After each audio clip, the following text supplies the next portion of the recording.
ஜாவித், என் பின்னாடி ஒரு பெரிய ஸ்க்ரீனை பார்க்குறேன். கர்வ்டாக இருக்குது. ஆனால் இது என்னென்னு எனக்கு தெரியல. கொஞ்சம் சொல்லுங்கள், என்னது இது?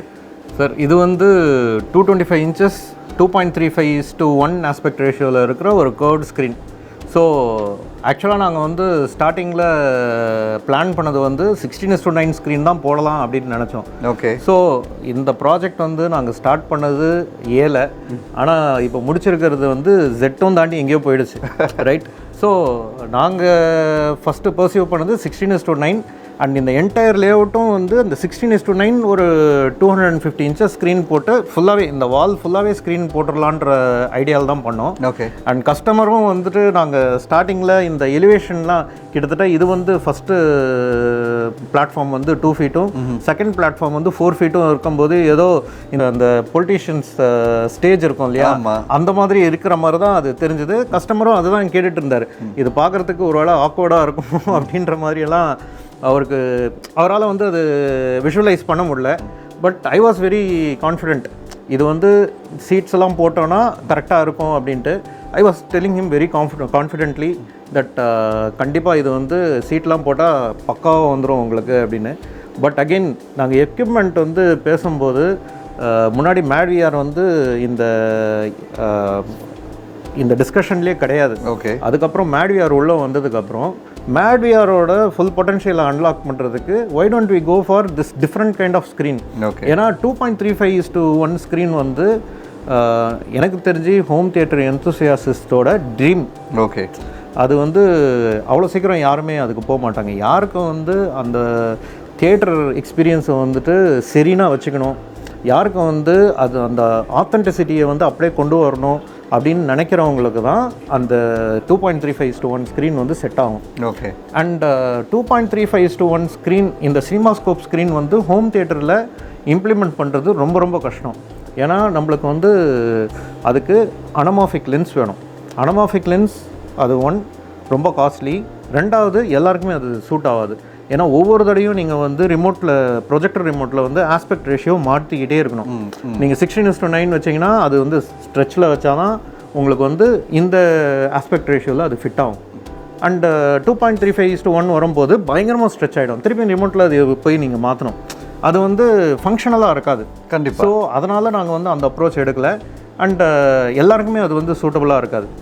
ஒரு லைட் யூஸருக்கெல்லாம் பார்த்தீங்கன்னா அது ரொம்ப இரிட்டேட்டிங்காக இருக்கும் அது.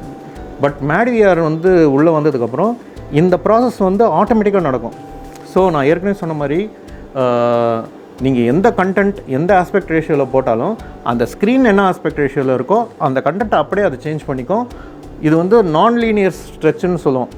ஸோ இதோட ஹோல் அல்காரிதமே வந்து டோட்டலாக வேறு, டோட்டலி டிஜிட்டல். அனமாஃபிக் லென்ஸ் வந்து அனலாக், அது வந்து ஒரு ஃபிசிக்கல் லென்ஸில் வந்து பண்ணுறது. பட் இதில் நீங்கள் பார்த்தீங்கன்னா ஒன்றுமே பெருசாக உங்களால் கண்டுபிடிக்கவே முடியாது. எனக்கு டிஃப்ரென்ஸே தெரில. இன்ஃபேக்ட் நான் எவ்வளோ ப்ரொஜெக்ஷன் ஸ்க்ரீன்ஸ் பார்த்துருக்கேன். இப்போவுமே நான் பார்க்குறேன் இது ஒரு ப்ரொஜெக்ஷன் ஸ்க்ரீன்ற ஒரு ஃபீலே எனக்கு கிடையாது. இது என்னமோ ஒரு OLED ஸ்க்ரீன், கர்வ் ஸ்க்ரீன் இங்கே வச்ச மாதிரி இருக்குது. அந்த மாதிரி ஒரு கிளாரிட்டி. ஐ திங்க் அது பேர் தகுந்த மாதிரியே அது MadVR தான். It's a super computer for video processing. ஆட்டோமேட்டிக்காக அந்த ஸ்ட்ரெச் இவ்வளோ சீம்லெஸ்ஸாக காட்ட முடியும் அப்படின்னா நான் இப்போ தான் லைவாக பார்க்குறேன். கண்டிப்பாக. பட் இந்த மாதிரி ஒரு டெடிக்கேட்டட் வீடியோ ப்ராசஸர் வந்து எல்லா ஹோம் தியேட்டருக்கும் மஸ்டா அப்படின்னு கேட்டிங்கன்னா அந்த ஆன்சர் வந்து இட் டிபெண்ட்ஸ். ஏன்னா இந்த ப்ராஜெக்டில் இந்த மாதிரி ஒரு டெடிக்கேட்டட் வீடியோ ப்ராசஸர் கொண்டு வந்ததுக்கு நிறைய ரீசன்ஸ் இருக்குது. அதில் முக்கியமான காரணம் வந்து இந்த ரூமோட சைஸ் தான். நீங்கள் சொன்ன அந்த MadVR அந்த டிஸ்பிளே குவாலிட்டி என்ஹான்ஸ் பண்ணுற அந்த கன்சோலையும் நான் இங்கே பார்க்குறேன். ஆமாம். ஸோ இது வந்து MadVR Envy Pro இது. ஓகே. அண்ட் இது வந்து மெயினாக நாங்கள் எதுக்கு இது கொண்டு வந்தோன்னா, இந்த ரூமோட சைஸ் வந்து ரொம்ப பெருசு. ஆக்சுவலாக நீங்கள் பார்த்தீங்கன்னா இந்த ரூமுக்கு வந்து பார்க்கோ இல்லை கிறிஸ்டி, அதாவது நீங்கள் சினிமா தியேட்டரில் பார்க்குறீங்க இல்லையா, அங்கே வந்து பார்க்கோ, கிறிஸ்டி ஆர் சோனி இந்த 3 பிராண்ட்ஸ் தான் ப்ரிடாமினென்ட்லி யூஸ் பண்ணுவாங்க. அங்கே வந்து உங்களுக்கு அந்த மாதிரி பிராண்டுக்கு நம்ம போனோன்னா ப்ரொஜெக்டர் மட்டுமே வந்து 25 லட்ச ரூபாயிலிருந்து தான் ஸ்டார்ட்டே ஆகும். இந்த ரூமுக்கு போடணுன்னா கண்டிப்பாக ஒரு 40 lakhs பட்ஜெட் வந்து ப்ரொஜெக்டருக்கே நம்ம வைக்க வேண்டியது இருக்கும். ஸோ நான் என்ன யோசிச்சேன்னா, நம்மளுக்கு பிரைட்னஸ் தேவை, பட் அது அந்த பிரைட்னஸ் வந்து இங்கேருந்து ஸ்க்ரீனுக்கு போய் சேர்ந்து உங்களுக்கு வந்து ரெஃபரன்ஸ் லெவல் பிரைட்னஸ் வந்து எந்த ப்ரொஜெக்டர் கொடுக்குது அப்படின்றது அந்த அந்த பாக்ஸ் வந்து செக் பண்ணணும். ரெண்டாவது, நம்ம அவ்வளோ பணம் போட்டு அந்த ப்ரொஜெக்டர் வந்து அதுக்கு ஆஃப்டர் சேல்ஸ் சர்வீஸ் நல்லா இருக்கணும். ஸோ செகண்ட் வந்து ரொம்ப இம்பார்ட்டண்ட் அது. ஏன்னா இந்த செக்மெண்ட்டில் வந்து பிரைட்னஸ் ஜாஸ்தியாக இருக்கிற ப்ரொஜெக்டர்ஸ் வந்து நிறையா இருக்குது. டெக்னாலஜியும் இருக்கணும், பிரைட்னஸும் எனக்கு வந்து ஃபுல்ஃபில் ஆகணும். At the same time after sale service வந்து பக்காவாக இருக்கணும். There is no grey area there. So அப்படி பார்க்கும்போது எல்லா செக் பாக்ஸும் வந்து டிக் ஆனது வந்து சோனியோட VPL-XW7000ES தான். ஓகே. ஸோ அது it chits over the top. So அதில் வந்து எல்லாமே இருக்குது. ஆனால் உங்களுக்கு வந்து ஹார்ட்வேர் லெவலில் வீடியோ ப்ராசஸிங் வேணும். அது வந்து ஒரு எக்ஸ்ட்ரா எட்ஜ் வந்து கொடுக்கும். அப்படி பார்க்கும்போது நம்ம 40 லட்சம் செலவு பண்ணி அதில் வந்து பாதி தான் நம்மளுக்கு வந்து அந்த டோன் மேப்பிங்கில் பாதி தான் நம்மளுக்கு கிடைக்கும். பட் MadVR வந்து அந்த கேப்பை ஃபுல் பண்ணுது. ஓகே. ஸோ அதனால தான் MadVR நாங்கள் கொண்டு வந்ததே ரீசன். ஏன்னா இவ்வளோ மேசிவ் ரூமுக்கு வந்து நம்ம போடுற ப்ரொஜெக்டர் வந்து அதோட எட்ஜு வந்து அதோட ஃபுல் பொட்டென்ஷியலை வந்து நம்ம அதோட எட்ஜ் வரைக்கும் நம்ம தள்ளி வைக்கிறோம். இன்னும் அதை வந்து புஷ் பண்ண முடியாது, அவ்வளோதான். அதோட ஃபுல் பொட்டென்ஷியலும் அன்லாக் பண்ணியாச்சு. பட் அதுக்கு மீறி வந்து நம்மளுக்கு ஹார்ட்வேர் லெவலில் டோன் மேப்பிங் வேணும், HDR கேப்பபிலிட்டிஸ் வேணும், கலரோட ஸ்பெக்ட்ரம், ஒயிட் ஸ்பெக்ட்ரம் வேணும். இதெல்லாம் வந்து தேவைப்படும் போது தான் MadVR வந்து நாங்கள் உள்ளே கொண்டு வந்தோம். இது மட்டும் இதோட ரீசன் கிடையாது. MadVRன்னு அந்த பேர் எடுத்த உடனே எனக்கு வந்து முதல்ல அதோட நான் லீனியர் ஸ்ட்ரெச்சுங்கிற ஒரு ஃபீச்சர் இருக்குது, அதை அன்லாக் பண்ணணுன்றது இன்னொரு ஆசை. ஸோ அதனால் என்ன பண்ணோம், நாங்கள் 2.35:1 ரேஷியோக்கு போயிட்டோம். இப்போ நார்மலாக 16:9 வந்துட்டு ஒரு காம்ப்ரமைஸ் இருக்குது. நீங்கள் வந்து 80% of English movies and Tamil movies or any regional movies எடுத்திங்கன்னா எல்லாமே வந்து 2.35:1 ஆஸ்பெக்ட் ரேஷியோவில் தான் இருக்கும். நீங்கள் சினிமா தியேட்டரில் பார்க்குறீங்களா, அல்ட்ரா வைட் அந்த ஆஸ்பெக்ட் ரேஷியோ. பட் நம்ம டிவியோட ஆஸ்பெக்ட் ரேஷியோ பார்த்தீங்கன்னா 16:9. ஸோ அதில் வந்து வர படங்கள் வந்து 20% தான். மீதி 80% வந்து 2.35:1 சினிமா ஸ்கோப்பில் தான் வருது. அப்போது 16:9 ஸ்க்ரீன் நான் இங்கே போட்டிருந்தேன்னா மேலேயும் கீழேயும் பிளாக் பார் வரும். ஸோ அது வந்து எல்லாருக்குமே வந்து என்னோட நிறைய கஸ்டமர்ஸ் வந்து கேட்டிருக்காங்க, சார் அது வந்து அசிங்கமாக இருக்குது, எனக்கு ஃபுல் ஸ்க்ரீனில் வராதா? இல்லை, நீங்கள் யோசிச்சு பாருங்கள். இப்போது ஆல்மோஸ்ட் ஸ்கொயராக இருக்கிற ஒரு இமேஜை வந்து நீங்கள் இவ்வளோ தூரத்துக்கு 2 டைம்ஸ் அதை வந்து ஸ்ட்ரெச் பண்ணும்போது அந்த சர்க்கிள் இருக்குன்னு வச்சுப்போமே, அது வந்து ஸ்ட்ரெச் பண்ணும்போது ஓவலாக ஆகிடும். ஆமாம், அந்த டோட்டலாக அந்த இப்போ ஃபேஸ் வந்து அந்த சிமெட்ரியே வந்து போயிடும் உங்களுக்கு. கரெக்ட். நான் நெக் டு நெக் அந்த மாதிரி எதுவுமே இல்லையே. எக்ஸாக்ட்லி. அது வந்து என்ன பண்ணோன்னா அதோட அல்காரிதமே வேறு. இப்போ நடுவில் வந்து ஜாஸ்தி ஸ்ட்ரெச் பண்ணாது, அதுக்கு பதிலாக இப்போ சப்ஜெக்ட் நடுவில் இருக்குன்னா அந்த இடத்துல வந்து ஸ்ட்ரெச் பண்ணாது, மற்ற இடத்துல கொஞ்சம் ஸ்ட்ரெச் பண்ணிக்கும். உதாரணத்துக்கு இந்த ஜெமினி மேன் ஃபுட்டேஜ் நீங்கள் பார்த்தீங்கன்னா யூடியூப்பில் 16:9 ஆஸ்பெக்ட் ரேஷியோவில் இருக்குது. இப்போ இது வந்து அப்படியே நீங்கள் நான் லீனியர் ஸ்ட்ரெச்சில் MadVRல பார்க்கும்போது ஆல்மோஸ்ட் எந்த டிஃப்ரென்ஸும் தெரியாது, இதே மாதிரி தான் இருக்கும்.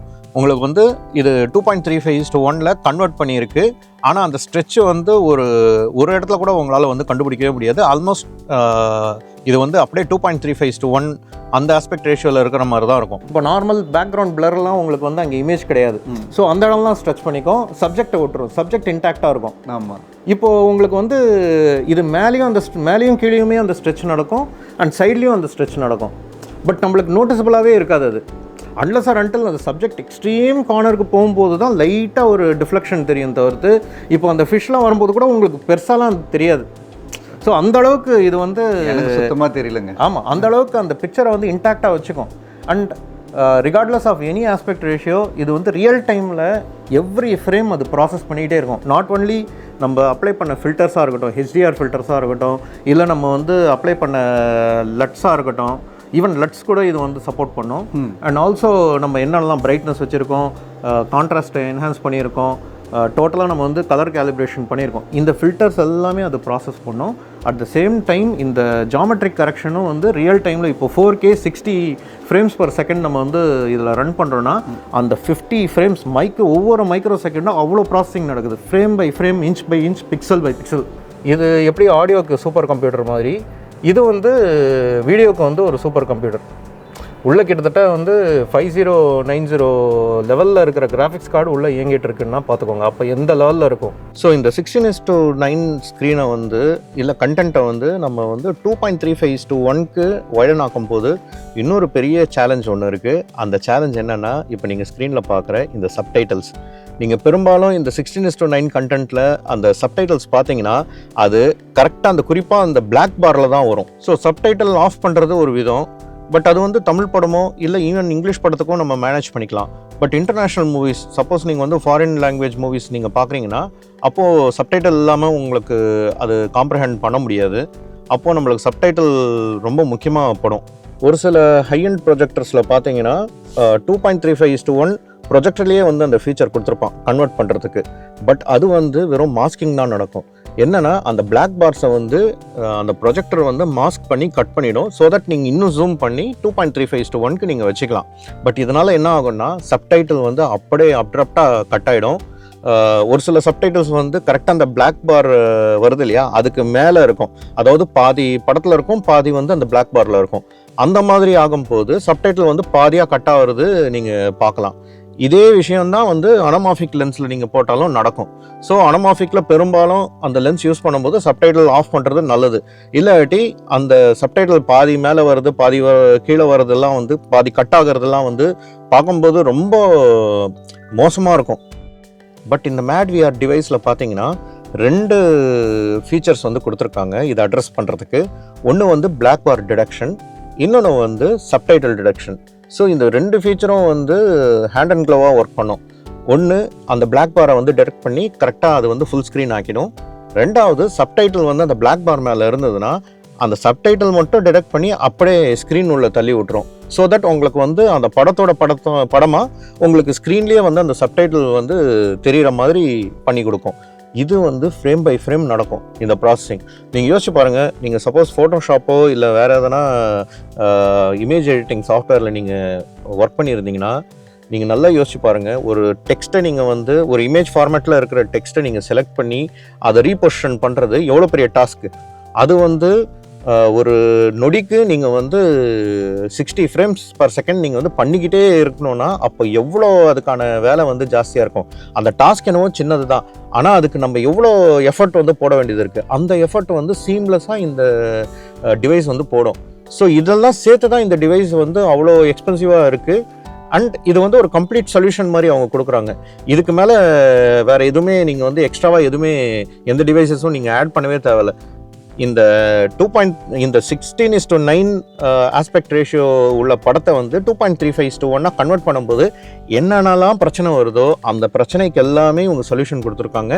அந்த பிரச்சனை எல்லாமே ஒன்றுமே இல்லாத மாதிரி ஆக்கி வச்சுருக்காங்க. ஸோ ரொம்பவே சீம்லெஸ்ஸாக இது ஒர்க் பண்ணும், ரொம்ப ஐடியலாக இருக்கும். நீங்கள் வந்து ஒரு படத்தை வந்து ஒரு சினிமா ஒரு தியேட்ரிக்கல் மொமெண்ட்டை வந்து நீங்கள் என்ஜாய் பண்ணணும், அந்த படத்தை வந்து ஒரு சினிமா தியேட்டரில் நீங்கள் பார்த்த மாதிரி நீங்கள் அப்படியே அதை ரீட்டைன் பண்ணணும் அப்படின்னு நீங்கள் நினச்சிங்கன்னா கண்டிப்பாக இந்த டிவைஸ் வந்து உங்களுக்கு தேவைப்படும். பட் பட்ஜெட் கண்டிப்பாக இருக்கணும். இல்லை என்கிட்ட அவ்வளோ பட்ஜெட் இல்லை அப்படின்னா நம்மளுக்கு வந்து அனமாஃபிக் லென்ஸ் தான் ஒரு கரெக்டான சாய்ஸ். நான் என்னோடய பர்சனல் யூஸ்க்கு நான் அனமாஃபிக் லென்ஸ் தான் வச்சுருக்கேன். ஐ டோன்ட் மைண்ட் அப்பப்போ வந்து ரிமோட்டை எடுத்து நான் ஆஸ்பெக்ட் ரேஷியோ சேஞ்ச் பண்ணுறது வந்து நான் பெருசாக அது வந்து எனக்கு அது பெருசாக தெரியாது. ஏன்னா நான் வந்து இதில் ஊறி போயிருக்கேன். எனக்கு ரிமோட் கையில் வச்சுருக்கிறது எனக்கு ஒன்றும் பெரிய விஷயம் கிடையாது. ஆனால் லைட் யூசர்ஸ்க்கு அப்படி கிடையாது. ஒவ்வொரு தடவையும் ஆஸ்பெக்ட் ரேஷியோ வந்து மாற்றும் போது அவங்களுக்கு ஃபஸ்ட்டு அது புரியலைன்னா அது ரொம்ப இரிட்டேட்டிங்காக இருக்கும். ஸோ ஒரு பட்ஜெட்டட் சொல்யூஷன் நீங்கள் பார்த்தீங்கன்னா அனமாஃபிக் லென்ஸ் தான் வந்து உங்களுக்கு கரெக்டான ஒரு சொல்யூஷனாக இருக்கும். இல்லை எனக்கு high-end ultra high-end home theatre இந்த மாதிரி நான் பண்ண போகிறேன் அப்படின்னா கண்டிப்பாக MadVR வந்து இல்லாமல் பண்ணவே பண்ணாதீங்க. உங்களுக்கு எஸ்பெஷலி அந்த 2.35:1 ஸ்க்ரீனுக்கு நீங்கள் போகிறீங்கன்னா கண்டிப்பாக MadVR வந்து ஒரு அன்அவாய்டபிள் டிவைஸாக மாறிடுது. பட் நாட் ஒன்லி ஃபார் இந்த நான்-லீனியர் ஸ்ட்ரெச்சுக்கு மட்டும் கிடையாது. இமேஜ் ப்ராசஸிங்லாம் வந்து அட்டகாசமாக இருக்கும். இதில் ரொம்ப ட்ரெமெண்டஸாக இருக்குது. இது வந்து அந்த நேச்சுரல் அந்த பிக்சரோட நேச்சுரல் ஆஸ்பெக்ட்ஸை வந்து டிஸ்டர்ப் பண்ணாமல் இது வந்து அந்த அல்காரிதம் ரன் பண்ணுற விதம் தான் வந்து இது வந்து ஸ்டாண்ட் அவுட்டாக நிற்கிது இப்போ. அமேசிங். அதாவது கஸ்டமர் கேட்ட குவெரி வந்து பார்த்தீங்கன்னா ரொம்ப சிம்பிள். இங்கே மேலேயும் கீழேயும் கருப்பு கலர் பாக்ஸ் வருதுங்க, ஃபுல் ஸ்க்ரீன் வராதா? ஆனால் அந்த ஒரு குவெரியை ஃபுல்ஃபில் பண்ணுறதுக்கு பின்னாடி டெக்னாலஜி வைஸ் எவ்வளோ ரிசர்ச் பண்ணி அது என்ன பண்ணாக்கா பட்ஜெட்டையும் ஏற்றாமல் அட் த சேம் டைம் அந்த அவுட்புட்டை கொண்டு வர முடியுன்றதை இந்த கோர் ஆடியோஸ் டீம் அவ்வளோ ஒர்க் அவுட் பண்ணி அந்த அவுட்புட்டை இந்த கஸ்டமர் கொண்டு வந்திருக்காங்க. So I think this is the commitment that they have, one of their core values of ethics, and it's displayed here. The color palette of the entire home theater, the choice of screen, எல்லாமே டீட்டெயில்டாக இருக்குது. I think this is what customer satisfaction means, right? I'm not a customer, but I feel like I'm a happy customer. Exactly. Right? I can imagine how a customer would feel, right? I'm so thankful to the entire Core Audios for giving me this experience. See, at this point of time, I can only thank customer for believing in us and trusting us. True. ஏன்னா nobody has seen this device in action. Customer கிட்ட வந்து interaction பார்த்தீங்கன்னா ஒன்றுமே வந்து ஒவ்வொரு டிஸ்கஷனும் வந்து ஒரு interview crack பண்ணுற மாதிரி தான். அவர் கொஸ்டின்ஸ் எல்லாமே வச்சுருப்பார், அதுக்கெல்லாம் ஆன்சர்ஸ் இருக்கணும். கண்டிப்பாக அதில் வந்து லாஜிக்கல் அப்ரோச் இருந்தால் மட்டும்தான் அந்த ஆன்சர்ஸ் வந்து அப்ரூவ் ஆகும். கண்டிப்பாக. அண்ட் இந்த மாதிரி டிவைசஸ்லாம் வந்து நோபடி கேன் இமேஜின் எப்படி இதோட அவுட்புட் இருக்குன்றதே யாருக்குமே தெரியாது. I have seen in expo, I know how it is going to exhibit, but customer has no idea, but he blindly trusted us. So அந்த விஷயத்துக்கு கண்டிப்பாக அவரை தேங்க் பண்ணி தான் ஆகணும். கண்டிப்பாக great kudos to your customer who believed in the core audios capability and உங்களோட ethics, the integrity, commitment and transparency. I think you maintain that in the entire conversation. அதை பார்த்தனால தான் it led to a state where today we are experiencing this in live. So hats off to the entire team who pulled this off. Sure. At this juncture, I want to thank D Cinema for their seamless supply chain. So நாங்கள் ஒவ்வொரு தடையும் இதெல்லாமே வந்து இம்போர்ட்ஸில் அவ்வளோ problems, இதெல்லாம் வந்து அவ்வளோ சாதாரணமாக இன்றைக்கி வந்து இம்போர்ட் பண்ணுறதெல்லாம் வந்து எலக்ட்ரானிக்ஸ் அவ்வளோ சாதாரணம் கிடையாது. எல்லாத்துக்குமே வந்து பிஸ் சர்டிஃபிகேட் வேணும். திடீர்னு எங்கன்னா கான்ஃபிஸ்கேட் பண்ணி வச்சுட்டு நீங்கள் இமேஜினே பண்ண முடியாத அமௌண்ட்டெல்லாம் கேட்பாங்க. ஸோ இது எல்லாமே இந்த மாதிரியான ப்ராப்ளம்ஸ்லாம் வந்து they took care and they made sure that the supply chain was not broken anywhere. Great. And the supply chain வந்து ரொம்ப seamless and pristine வச்சுருந்தாங்க. எப்போ என்னென்ன எக்யூப்மெண்ட் தேவையோ எல்லாமே கரெக்டான டைமில் டெலிவர் பண்ணதுனால எங்களால் வந்து கரெக்டான அந்த இன்ஸ்டலேஷன் டேட்டில் எல்லாமே வந்து ரெடியாக எங்களால் வச்சுருந்துருக்க முடியுது. ஸோ அதனால் டி சினிமாவுக்கு ஒரு பெரிய தேங்க்ஸ். கண்டிப்பாக credit goes to the entire team. It's not a one man show. இது ஒருத்தரால் இது கண்டிப்பாக பண்ணவே முடியாது. பல பேர் அவங்களோட அனுபவங்கள், the passion converted into a business, and the transaction பார்க்காம இது passion led business இருக்கிறனால தான் I think a team was able to come together and make this a possibility, right? And I wish D Cinemas and the Core Audios team for greater success, for bigger projects like this. And like already சொன்ன மாதிரி எந்த ஒரு புது technology வந்தாலுமே அது இந்தியாவுக்கு கொண்டு வாங்க. Our people deserve it. கண்டிப்பாக. டெக்னாலஜி பொறுத்த வரைக்கும் நீங்கள் அவுட் சைடு இந்தியா பார்த்தீங்கன்னா, நான் ஏற்கனவே சொன்ன மாதிரி ஹோம் தியேட்டர் டெக்னாலஜி வந்து எங்கேயோ போயிட்டுருக்கு. அது வந்து என்ன சொல்கிறது, அப்ஸ்கில் பண்ணிக்கிட்டே இருக்கணும். இது எனக்கு எல்லாமே தெரியும் அப்படின்னு யோசிச்சுக்கிட்டு உட்காந்துட்டு இருந்தோன்னா தோற்று போயிடும். ஆமாம். ஸோ நிறைய டெக்னாலஜிஸ் வருது, நிறைய இன்டகிரேஷன் கோர்சஸ் இருக்குது. இது எல்லாமே படித்து ஒன்றுத்துக்கும் சர்டிஃபிகேஷன் இன்றைக்கும் நம்ம வாங்கிட்டு தான் இருக்கோம். ஸோ அந்த மாதிரி நம்மளை வந்து அப்ஸ்கில் பண்ணிக்கிட்டே இருந்தோன்னா now we will be able to cope up with the technology. கண்டிப்பா. இல்ல வேட்டி will be இந்த மாதிரி ஒரு டெக்னாலஜி இருக்குன்னா தூரத்துல இருந்து பார்த்துக்கிட்டு தான் இருக்க முடியும் தவிர்த்து இது வந்து இதில் இறங்கவே முடியாது. கண்டிப்பா அவுடேட்டட் ஆகிடுவோம், ரைட்? இன்னைக்கு இருக்கிற காம்படிஷன்லையும் இன்னைக்கு இருக்கிற அத்தனை பிளேயர்ஸுக்கு நடுவில் if we need to shine, I think this mind set, constant upskilling, customer centric business, passion driven business, following ethics, இதுக்கு எல்லாத்துக்கும் நடுவில் அந்த எத்திக்ஸை விடாமல் பண்ணுறது. I think these are the reasons why the core audios is shining on top of the market.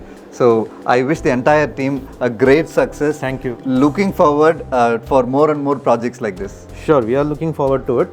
And in future வேறு எதனா technology வந்தாலுமே அதுவுமே இம்ப்ளிமெண்ட் பண்ணுறதுக்கு ரெடியாக இருக்கும். We have a very strong team and we are looking forward to it. Amazing. Thank you for having me on this show today. It was an amazing podcast session. I learned a lot of technical jargons from you today. Though I have seen the video of the Core Audios, inniki it was a moment where I thought I'm going back home with some knowledge that I learned something about sound. right? That's the idea I have today. So thanks for that experience. See, இன்னைக்கு நம்ம பேசுனது எல்லாமே வந்து மேலோட்டமா we never even deep dived into technical aspect of it. Yeah. So since I said it's a very dry subject, I just wanted to keep audience entertained. So இது வந்து என்னன்றது மேலோட்டமாக தெரிஞ்சால் போதுன்றதுனால தான். ஏன்னா ஒவ்வொரு எக்யூப்மெண்ட்டுக்குமே வந்து தனியாக 1 hour நான் வீடியோ போடணும். அப்போ தான் will be able to make justice to those technologies. So having set that, இப்போதைக்கு இந்த podcast session was very you know எங்களுக்குமே வந்து ஒரு நல்ல இன்ட்ரெஸ்டிங்காக இருந்தது. And thank you for keeping this podcast more interesting and I really thank you for the time you spend with us. Most welcome, most welcome. Pleasure is very mutual. Thank you. Thank you team. Welcome to the Core Audios, premium home theater experts driven by a passion for pure sound. We don't just build theaters, we design unforgettable experiences. With over 20 years of expertise and more than 500 successful projects, we have become one of India's most trusted AV integrators. Our mission is simple: to transform your dream of a home theater into a cinematic reality that lasts a lifetime. Powered by DeCinema, ensuring a strong supply chain and reliable after-sales support, and partnered with off-grid architects who specialize in highly complex acoustic designs, we bring together technology, artistry, and precision engineering. From cutting-edge processors and projectors to world-class speakers and advanced acoustic treatments, every detail is carefully curated to deliver IMAX-level immersion inside your home. At the Core Audios, we don't just give you sound and picture, we give you a theater that speaks to your soul. Step into the world of the Core Audios, where your passion for cinema meets our passion for perfection. We are the Core Audios, luxury home theater experts.